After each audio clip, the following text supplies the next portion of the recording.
rasa hidup manusia sedunia ini sama saja, yakni pasti sebentar senang, sebentar susah, sebentar senang, sebentar susah.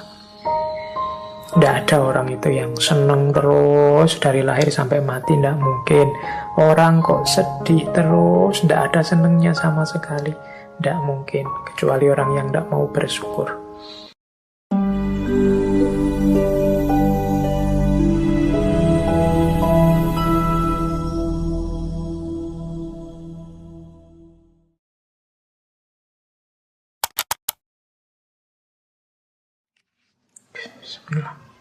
Assalamualaikum warahmatullahi wabarakatuh. Bismillah.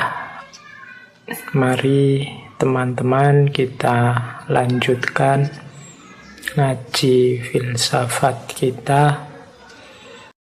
Baik, kita mulai ke tema utama kita tentang cokro manggilingan.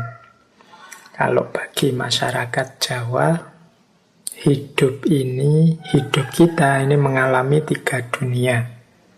Yang pertama alam purwo, yang kedua alam madya, dan yang ketiga alam wusono.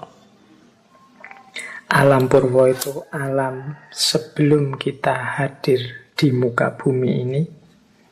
Alam madya itu pengalaman kita hidup di dunia, di muka bumi. Dan yang ketiga alam wusono. Alam wusono itu alam nanti setelah kita meninggal, setelah kita hidup.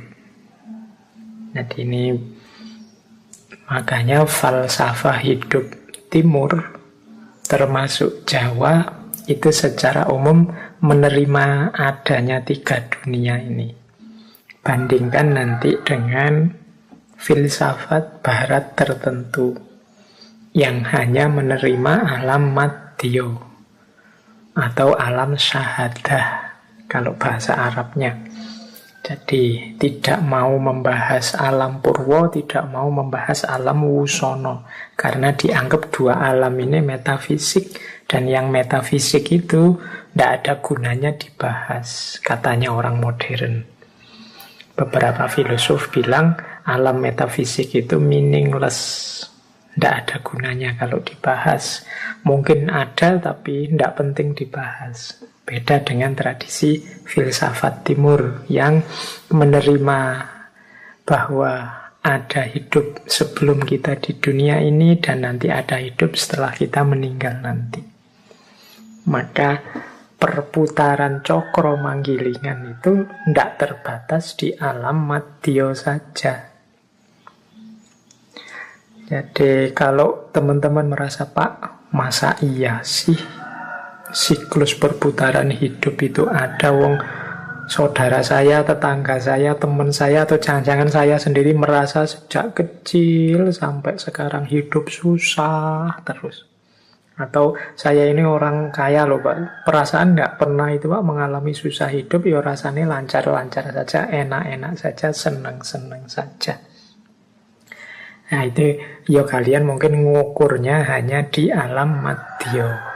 Jangan lupa nanti ada alam wusono. Kalau kita tidak mengelola dengan baik alam madya, ya di alam wusono kita akan panen. Karena ini juga siklus cokro manggilingan. Jangan sampai kita tertawa-tertawa hari ini, besok di alam wusono kita jungkir balik kesulitan. Bahkan dalam agama kan alam wusono, alam akhirat ini kan yang lebih hakiki dibandingkan alam madya atau dunia yang kita alami sekarang, yang oleh beberapa tokoh malah disebut dunia hari ini itu ya semu, tidak sejati. Dunia yang semu ini pun hari-hari ini kan kita sibuk dengan yang lebih semu lagi, yang kita sebut dunia maya itu. Dunia maya itu kesemuan dalam kesemuan, karena dunia nyata ini sudah disebut semu, kita malah sekarang sibuknya di dunia versi mayanya dunia nyata, berarti kemayaan dalam kemayaan.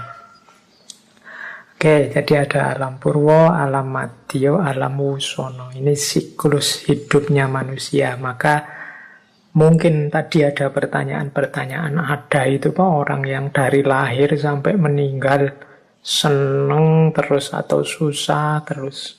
Ya ndak mesti juga. Karena hidup ini ndak hanya diawali saat kita lahir dan berakhir saat kita meninggal. Nah, ini dasar falsafah cokro manggilingan. Jadi ada siklus hidup yang tidak hanya dunia ini, tapi juga ada dunia kemarin dan dunia nanti. Nah, biasanya orang menjelaskan siklus hidup manusia Jawa itu melalui beberapa analogi. Analogi yang paling populer itu analogi dari tembang Jawa, khususnya mocopat. Mocopat ini masuk kategori, kalau di tembang Jawa itu ada tembang cilik, ada tembang tengahan, ada tembang gede. Nah, mocopat ini termasuk tembang cilik dan juga tembang tengahan. Nanti kalau tembang gede itu biasanya ada lewat kakawin-kakawin di puisi-puisi tradisional Jawa kuno. Nah, mocopat ini biasanya kita kenal punya 11 jenis tembang. Yang nama-nama tembang itu menunjukkan tadi siklus hidupnya manusia, bagian dari cokro manggilingan. Nanti ada beberapa analogi, beberapa manifestasi dalam tradisi sastra Jawa untuk menjelaskan cokro manggilingan ini. Jadi antara lain dari tembang mocopat. Teman-teman yang sedikit-sedikit pernah belajar tentang bahasa Jawa atau sastra Jawa, kalau pas bab tembang ini mungkin pernah dengar istilah-istilah seperti Mas Kumambang, Sinom, Durmo, Pangkur, dan lain sebagainya.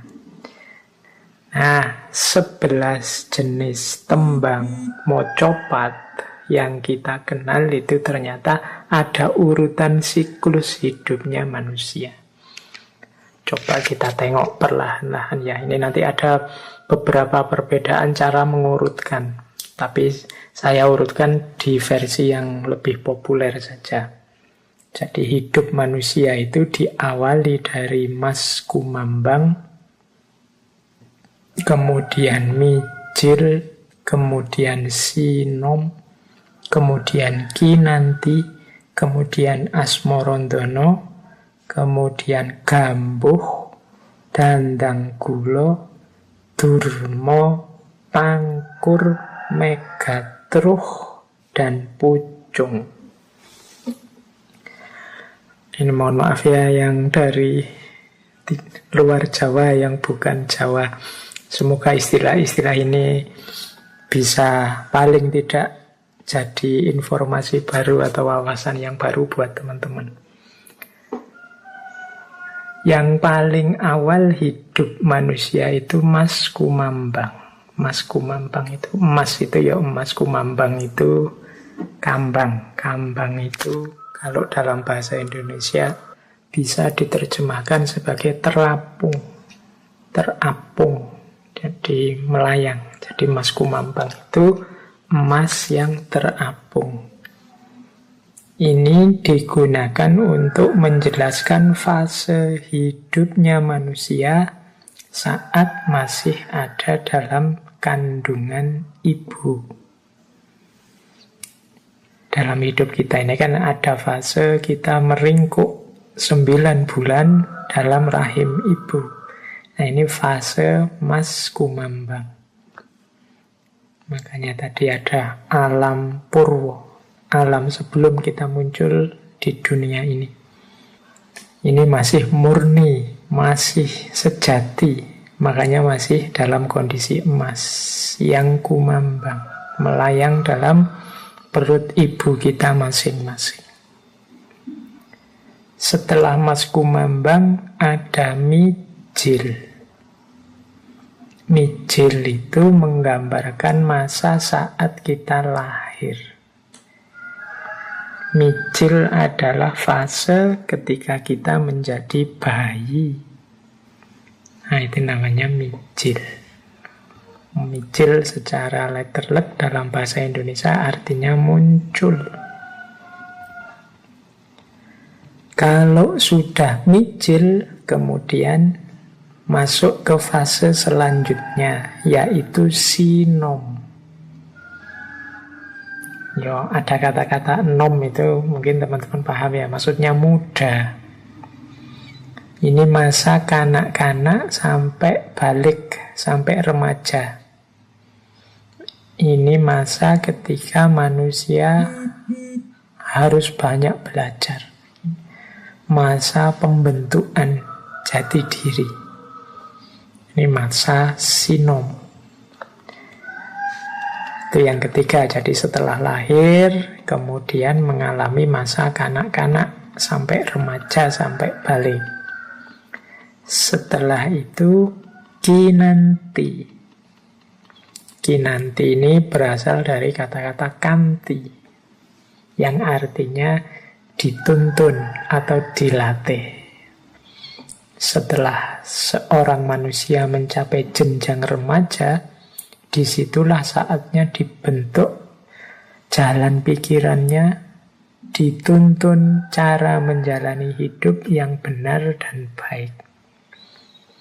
Jadi makanya fasenya adalah fase kinanti. Setelah kinanti ada asmorondono.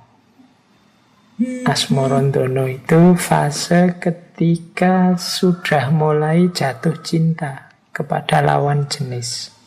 Jadi dari kata-kata asmoro itu teman-teman mungkin ngerti ya, ada unsur asmaranya. Makanya dinamai asmorondono. Rasa cinta asmara kepada lawan jenis. Ini kodrat. Pasti dilewati kalau normal. Kalau situasinya biasa, normal, kan selalu ada situasi-situasi khusus itu.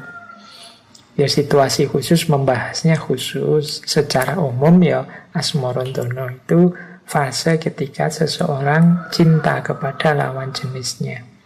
Kadang-kadang ngaji itu ya kita ngomongnya kan untuk umum. Tema kebaikan, tema kebenaran yang umumnya wajarnya. Nah, ada yang bertanya atau mengkritik, lah kok kalau situasinya begini kan tidak masuk Pak, kalau situasinya begitu kan tidak cocok Pak. Loh iya, situasi-situasi yang kalian sebut itu situasi yang khusus, ya dibahas khusus. Situasi khusus ya memang tidak masuk pada kaidah-kaidah yang umum. Pengecualian-pengecualian selalu pasti ada. Bukan berarti yang umum itu salah, tapi yang khusus tadi memang harus diolah, dianalisis secara khusus pula. Ya, misalnya ketika saya bicara misalnya orang itu kalau ilmunya semakin tambah itu biasanya dia semakin tawadhu, semakin menunduk. Nah, terus ada yang bilang, Pak, tapi kan ada itu orang begini yang tambah pinter kok tambahan. Nah, itu berarti kan khusus. Perlu dibahas khusus juga.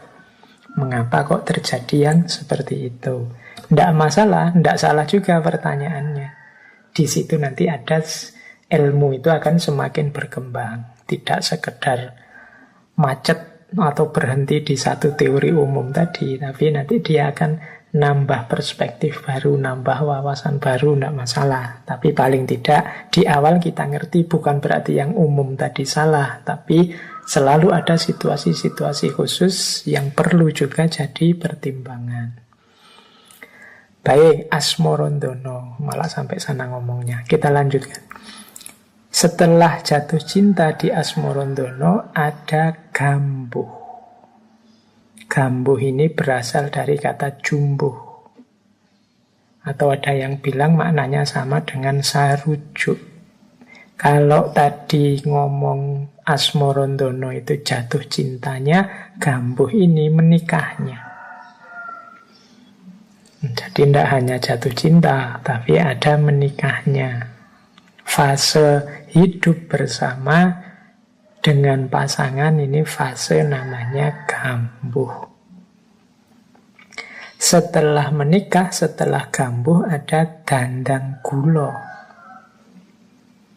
Dandang itu dari akar kata kegadangan atau cita-cita.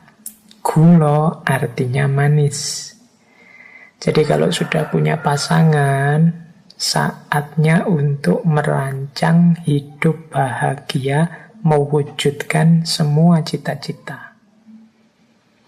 Ingin punya pekerjaan mapan, ingin punya keluarga yang tentram, ingin punya harta benda, sandang pangan papan yang cukup.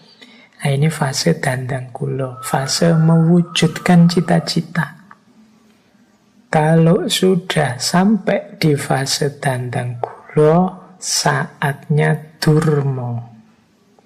Durmo itu dari kata dharma, atau kalau di Jawa mungkin ada istilah dermo. Dermo itu sedekah atau weweh. Kalau cita-cita sudah tercapai, pekerjaan sudah mapan, keluarga sudah bahagia, segala kebutuhan tercukupi, bahkan lebih, saatnya berderma, berbagi dengan orang lain. Jadi saatnya berkasih sayang dengan sesama. Nah, ada fase Durmo. Tapi itu muncul setelah Dandang Gulo. Biar dharma yang dijalankan tidak mengorbankan dirinya sendiri, tapi merupakan proses berkelanjutan setelah Asmarandono, Gambuh, Dandang Gulo. Kalau Durmo sudah sukses, saatnya Pangkur. Pangkur itu dari kata mungkur. Nah, ini kesadaran untuk membersihkan diri. Kesadaran untuk lebih dalam ke arah spiritual, tidak lagi sibuk dengan dunia. Jadi saatnya mungkur dari dunia. Ini fase pangkur. Jangan berhenti di Dandang Gulo dan hal-hal yang duniawi saja. Kalau memang sudah saatnya, harus siap mungkur sebelum terlambat. Jadi masuk ke era spiritual. Makanya zaman dulu itu para raja misalnya, itu kan tidak selalu harus menunggu sampai meninggal terus anaknya yang melanjutkan. Tapi secara umum aturannya kalau sudah sepuh, sudah merasa cukup menjadi pemimpin, jadi raja, terus mengangkat anaknya, beliau sendiri kemudian mundur. Jadi tidak lagi berambisi duniawi. Ada istilah lengser ke prabon, madeg pandito. Jadi mundur dari kerajaan, kemudian menjadi pendeta. Jadi menyibukkan diri dengan hal-hal spiritualitas. Nah, ini fase pangkur. Nah, puncaknya pangkur adalah megatruh. Megatruh itu ketika seseorang meninggal. Megat itu ya dari kata-kata pegat, pisah, terpisah roh. Terpisahnya roh dari jasad.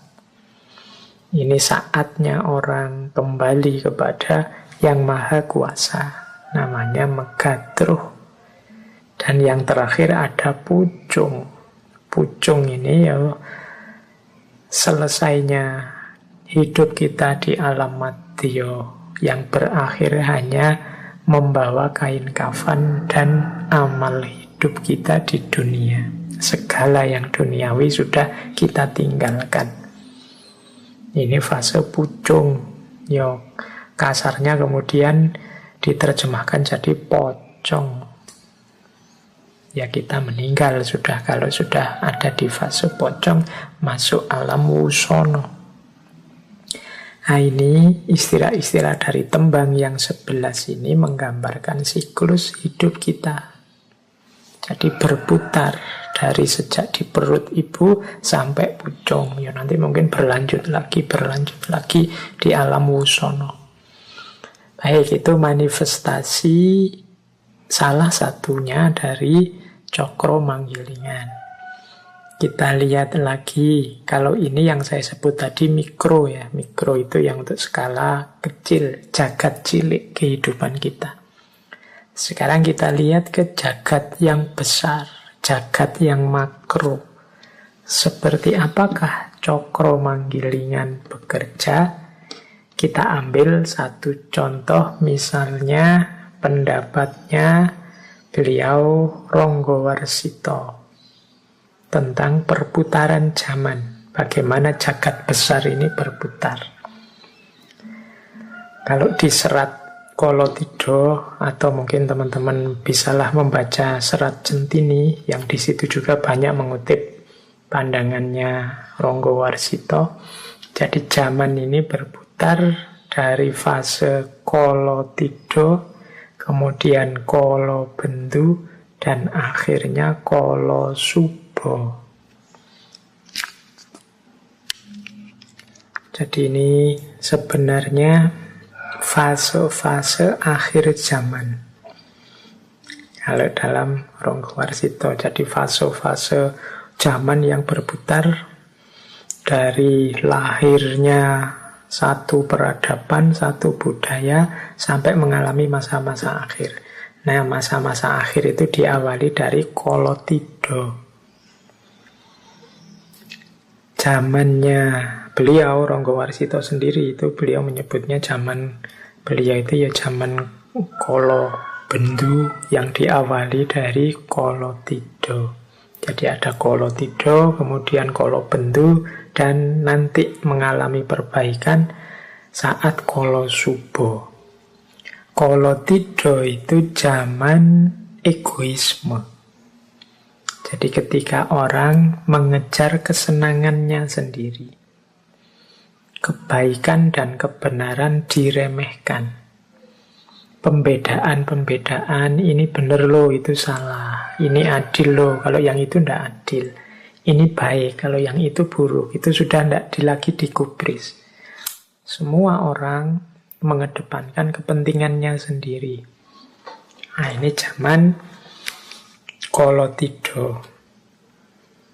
Zaman Kolotidho ini muncul biasanya setelah orang mengalami stabilitas, mengalami kemapanan, kemudian muncul egoisme-egoisme.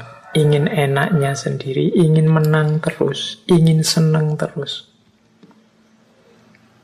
Berbeda dengan era sebelumnya. Biasanya era-era sebelumnya ini kan era membangun, era membentuk, era era menata dan lain sebagainya. Nah, biasanya kalau sudah mulai makmur, mulai sukses, mulai juga egoisme, mulai juga orang merasa ya sudah, ini sudah enak, sudah benar, terus masing-masing ingin senangnya sendiri. Akal sehat diremehkan, menganggap dirinya selalu benar. Ini awal-awal kerusakan, namanya Kolotidho. Kalau Kolotidho semakin parah, akan muncul Kolobendu. Kolobendu ini semacam puncaknya Kolotidho. Ini yang disebut zaman Edan oleh Ronggowarsito. Jadi di zaman ini, di era Kolobendu ini, ya memang kelihatannya stabil, kelihatannya beres, tapi beres dalam ketidakberesan. Stabil tapi kelihatannya.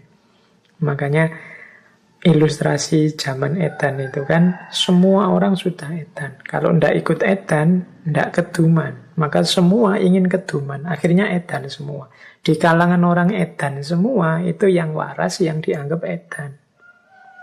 Karena semua Edan, ya ketoknya sama semua, kelihatannya beres semua. Tapi beres dalam ketidaksadaran. Di antara cirinya, nanti teman-teman yuk boleh bacalah dulu, kita pernah sekilas juga membahas beliau Ronggowarsito ini. Ketidakadilan didewakan demi kenyamanan sebagian orang. Kemewahan dipertontonkan. Jeritan yang lemah dan tertindas tidak dihiraukan. Penjahat dipandang sebagai pahlawan, dan orang yang jujur malah ditertawakan dan disingkirkan. Tata nilai dan tata kebenaran dijungkir balikkan. Ini zaman kalau bendu sudah. Yang baik dianggap penjahat, yang jahat dianggap pahlawan. Kebolak-balik tata nilainya. Yang tidak adil dipuji-puji, yang dizolimi dicela-cela kalau bentuk. Jadi tampaknya stabil, tapi kestabilan itu dalam ketidaksadaran. Ini menurut Ronggowarsito cirinya zaman kalau bentuk.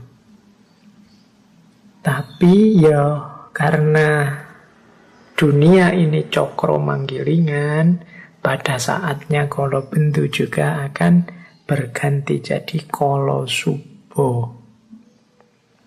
Jadi kolo subuh itu zaman solusi. Dari zaman gelap lahirlah zaman terang, namanya kolo subuh. Zaman stabilitas, zaman kemakmuran. Biasanya digambarkan akan muncul seorang tokoh yang hadir sebagai penyelamat, seorang ratu adil, yang dia ini dalam perjuangannya didukung oleh orang-orang yang selalu eling lan waspada. Ini kolo subuh. Jadi zaman cahaya ketika muncul seorang penyelamat, seorang ratu adil yang membebaskan semuanya dari kegelapan zaman kolo bendu. Nah, kolo subuh ini kan kemakmuran, ketentraman. Tapi juga tidak akan tetap begitu. Pada saatnya kolo subuh akan berganti jadi kolo tido. Kolo tido akan berpuncak pada kolo bendu, dan di puncak kolo bendu akan muncul kolo subuh. Terus begitu. Itulah contoh cokro manggilingan. Jadi zaman itu tidak sekedar hanya susah kemudian selesai, atau hanya seneng kemudian selesai, tapi ya ganti-ganti. Jadi ada kolo tido, ada kolo bendu, ada kolo subuh. Kolo subuh juga akan nanti muncul orang-orang egois mencari senangnya sendiri, tidak peduli baik buruk benar salah. Lahirlah kolo tido. Kolo tido semakin parah, muncullah kolo bendu. Pada puncaknya kalau bendu muncul tokoh yang menyelamatkan. Disitulah kolo subuh lahir. Nah, jadi inilah perputaran zaman secara cokro manggilingan. Makanya teman-teman menyikapi kalau kita punya visi cokro manggilingan ini, yang sedang sedih tidak usah putus asa. Zaman pasti ganti dan berubah. Yang sedang sukses, sedang menang, jangan jumawa, karena zaman juga pasti akan berubah. Hidup kita kadang di atas, kadang di bawah.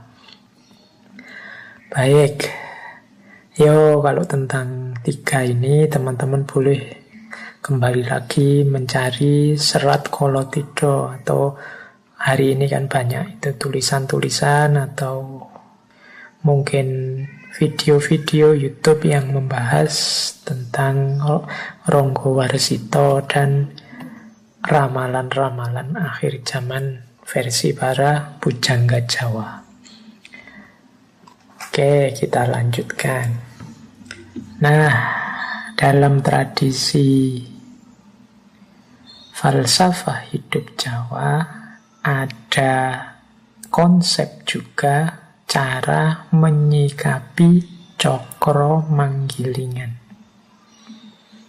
Ketika kita menyadari bahwa hidup ini berputar, hidup ini tidak statis, tapi selalu bergerak, berubah, dan dinamis, apa yang harus kita pedomani?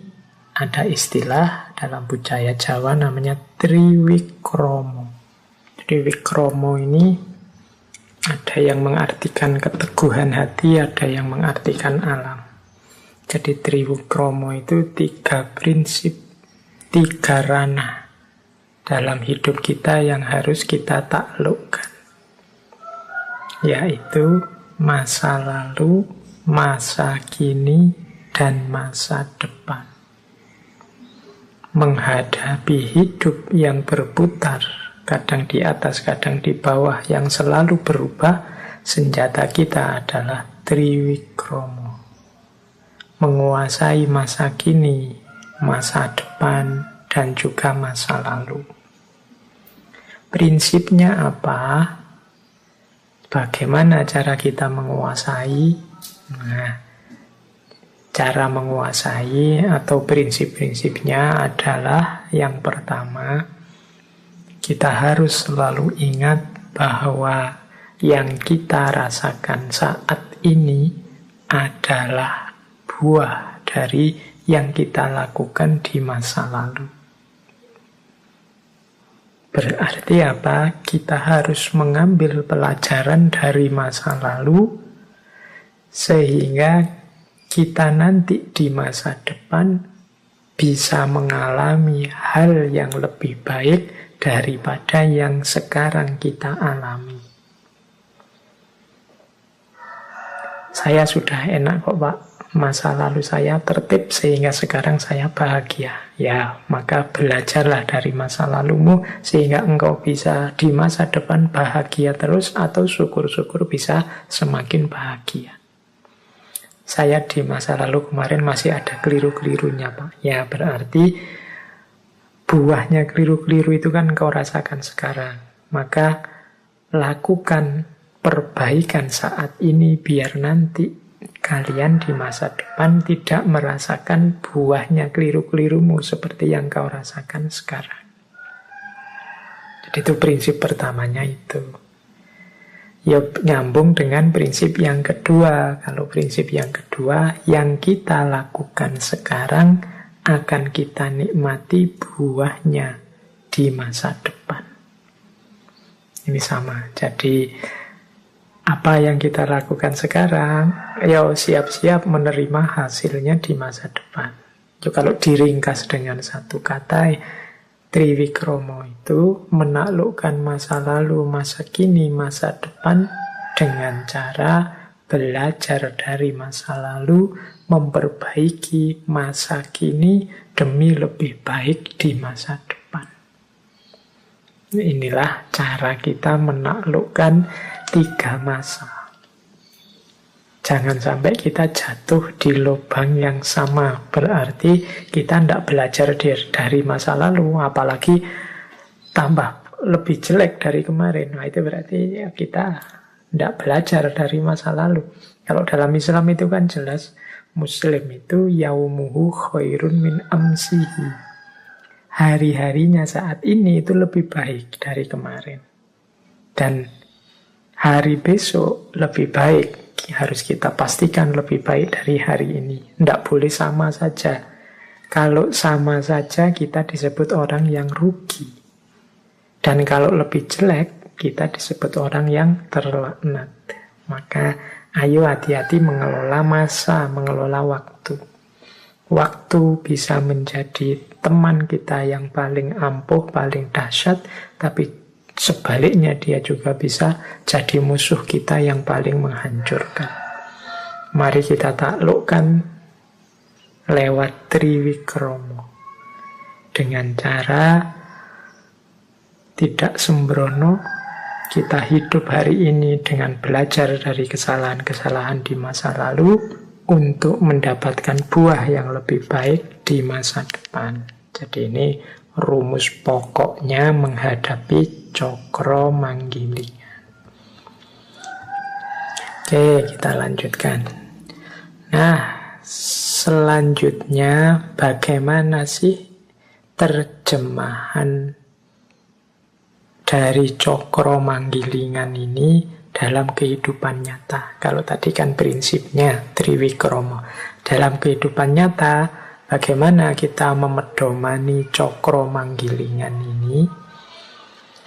Yang pertama, di kalangan masyarakat Jawa dikenal pandangan bahwa hidup kita ini adalah sumbernya berasal dari Tuhan dan nanti akan kembali kepadanya. Sangkan paraning dumadi. Jadi darinya menuju kembali kepadanya. Kalau dalam Islam teman-teman yo kenalnya innalillahi wa inna ilaihi roji'un. Jadi memedomani cokro manggilingan itu kita harus selalu sadar ilaihi roji'un. Ini di sesi muhasabah kemarin saya sudah jelaskan panjang lebar. Jadi kehidupan kita ini tidak selamanya. Kita akan berputar lagi kembali pada Allah. Jadi kita ini berasal dari Allah, nanti kembali lagi kepada Allah. Itu kalau dalam budaya Jawa dikenal konsep sangkan paraning dumadi. Hidup ini, kalau menurut Sunan Kalijogo kan diibaratkan seperti orang ke pasar. Kalau kita ke pasar itu ya berangkat ke pasar pagi-pagi kan nanti sebentar kemudian kan kita pulang lagi. Kalau sudah mendapat apa yang kita butuhkan. Jadi dari rumah menuju pasar dan nanti balik lagi ke rumah. Dari Allah kemudian kita hidup di dunia nanti kembali lagi kepada Allah. Dan itu tidak lama. Di Jawa dikenal ungkapan hidup itu urip iku prasasat koyok wong mampir ngombe. Hidup itu seperti orang yang mampir sebentar untuk minum. Jadi pastinya dia jangkanya sangat pendek dibandingkan alam yang lain. Tadi ada alam wusono tadi. Oleh karena itu, karena hidup ini hanya pendek sebentar, kita harus hati-hati. Jangan sampai kehabisan waktu. Kalau tadi misalnya analoginya hidup itu untuk mampir ngombe, ya cepet-cepet ngombe. Kalau analoginya untuk belanja di pasar, segera kita beli kebutuhan kita untuk yang kita butuhkan di rumah. Jangan sampai waktu kita habis, kita belum sempat minum. Transit sebentar di dunia, lupa yang kita butuhkan apa. Jadi itulah sangkan paraning dumadi. Kita ini berproses dari Allah menuju Allah lagi, dari Tuhan kembali kepadanya. Dulu zaman saya naik bis antar kota itu kan sering ada fase transitnya. Di situ orang ke toilet, kemudian makan. Nah, itu saya membayangkan ya seperti ke pasar tadi, hidup di dunia ini seperti orang transit saat kita melakukan perjalanan panjang. Di situ ya cepet-cepet ke toilet, cepet-cepet minum, kalau butuh makan cepet-cepet makan. Setelah itu balik lagi ke bis melakukan perjalanan ke tujuan yang memang kita tuju. Ya kayak kalau sekarang lewat tol ya berarti hidup di dunia ini seperti mampir sebentar di rest area. Segera kita penuhi kebutuhan kita dan berjalan kembali. Jangan sampai kita melalaikan kebutuhan kita, kemudian waktunya habis, keperluan perjalanan kita tidak terpenuhi. Apalagi terus lupa kalau kita harus melanjutkan perjalanan. Asik di rest area saja, tidak keluar-keluar dari situ. Nah, ingat-ingatlah hidup ini sangkan paraning dumadi. Jadi dari Allah kembali ke Allah. putarannya pasti nanti ke situ. Berarti apa? Ayo siap-siap. Ayo memenuhi apa saja yang kita butuhkan untuk ketemu yang sejati. Ini pedoman pertama, manifestasi dari Cokro Manggilingan yang sifatnya ketuhanan. Sekarang kita lihat yang sifatnya alam semesta, sifatnya kosmologis. Kalau berhadapan dengan Tuhan, kita dituntut untuk mewujudkan kesadaran sangkan paraning dumadi. Berhadapan dengan alam semesta, kita dituntut untuk memayu hayuning bawono. Memayu hayuning bawono ini kalau diterjemah secara letterlek, memperindah keindahan dunia. Dunia ini apa adanya sudah indah. Kehadiran kita di muka bumi semoga menambah indah, memberi arti dalam hidup. Itu memayu hayuning bawono. Jadi berhadapan dengan alam, jangan kita justru jadi variabel perusaknya, tapi sebaliknya kita menjadi unsur yang memperindah. Ketika kita hadir, alam yang semula indah jadi tambah indah. Itu memayu hayuning bawono. Alam yang kelihatannya biasa-biasa saja ketika kita hadir jadi luar biasa. Nah, itu kemampuan kita memayu hayuning bawono. Bawono itu dunia dan segala isinya. Caranya bagaimana? Ya memayu hayuning bawono itu caranya dua. Menanamkan kebaikan. Dan yang kedua, mengendalikan diri agar tidak melakukan kerusakan. Mengendapkan nafsu agar lebih terkendali. Ini jadi caranya dua. Ada cara yang pasif, ada cara yang aktif. Cara yang pasif itu mengendalikan diri untuk tidak merusak. Cara yang aktif itu mewarnai dunia ini, mewarnai bumi ini dengan kebenaran-kebenaran, kebaikan-kebaikan, keindahan-keindahan yang bisa kita wujudkan. Itulah memayu hayuning bawono, memperindah keindahan dunia. Ya tentu saja untuk memayu hayuning bawono, untuk sangkan paraning dumadi, kita butuh ilmunya. Jadi ilmu ini nanti vital. Jangan sampai saya itu ndak ingin menghancurkan dunia ini. Malah yang saya lakukan itu memperbaiki. Tapi ketika ilmunya kurang, jangan-jangan yang kita sebut memperbaiki itu malah merusak. Kehadiran kita jadi variabel, jadi unsur yang justru mengacaukan dunia. Nah, ini orientasi yang kedua sebagai manifestasi dari Cokro Manggilingan adalah memayu hayuning bawono. Kalau tadi kesadaran bahwa akhirnya kita akan kembali kepada Tuhan, sehingga hidup kita harus tidak terlena, harus selalu waspada, tidak mudah menyia-nyiakan waktu untuk senang-senang saja karena kita punya misi sangkan paraning dumadi. Yang kedua ini memayu hayuning bawono. Kehadiran kita yang sebentar, usia manusia itu kan tidak panjang. Sepanjang-panjang usia kita paling berapa sih? Itu kan berarti sebentar. Kehadiran kita yang sebentar ini semoga menambah indahnya dunia yang sudah indah. Ini memayu hayuning bawono. Oke. Baik, ya ini kalau mau kita tambah penjelasannya, ini bisa berhubungan dengan etika, bisa berhubungan dengan teologi, bisa berhubungan dengan ekologi tentang lingkungan, Bisa juga berhubungan dengan antropologi, sosiologi, dan lain sebagainya. Bahkan mungkin juga politik.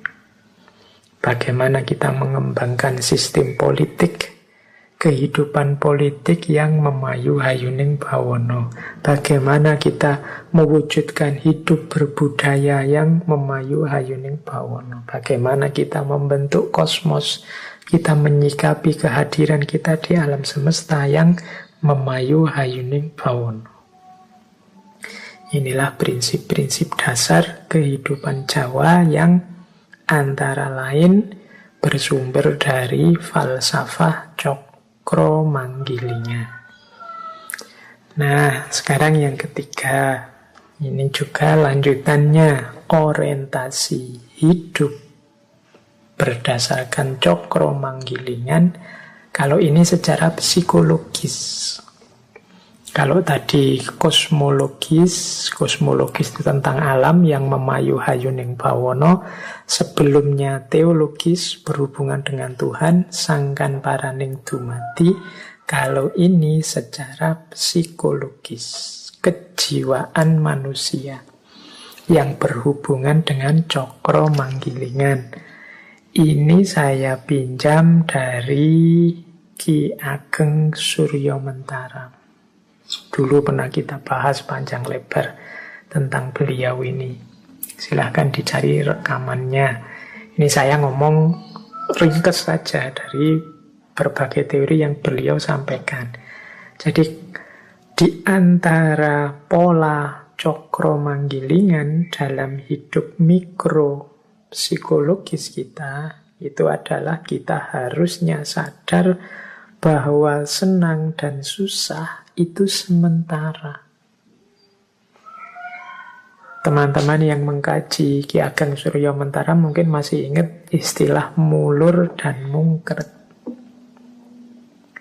Jadi menurut Ki Ageng Suryomentara, rasa hidup manusia sedunia ini sama saja.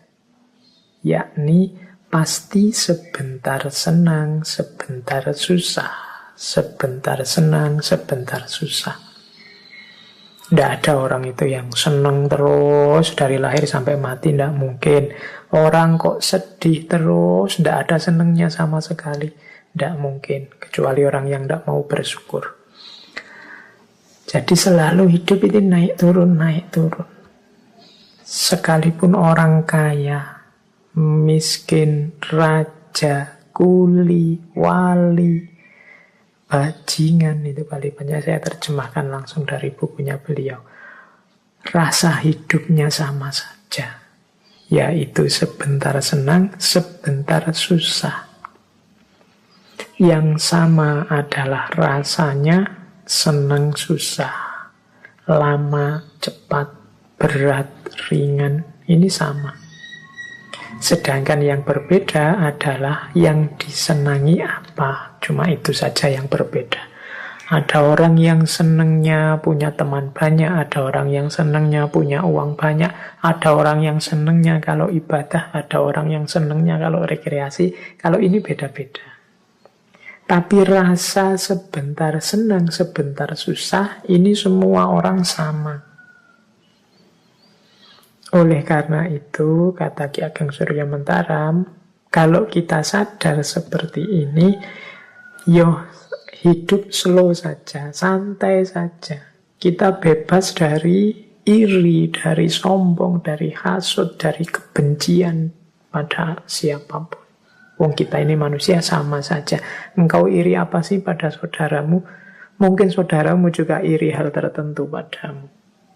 Kita hidup ini sama saja, masing-masing ada kelebihan, ada kekurangannya. Ada fase pasang, ada fase surutnya.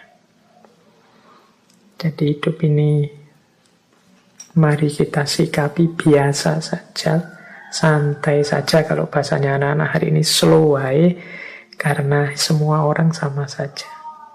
Tidak ada orang yang senang terus atau susah terus. Tidak usah iri, tidak usah dengki, tidak usah sombong.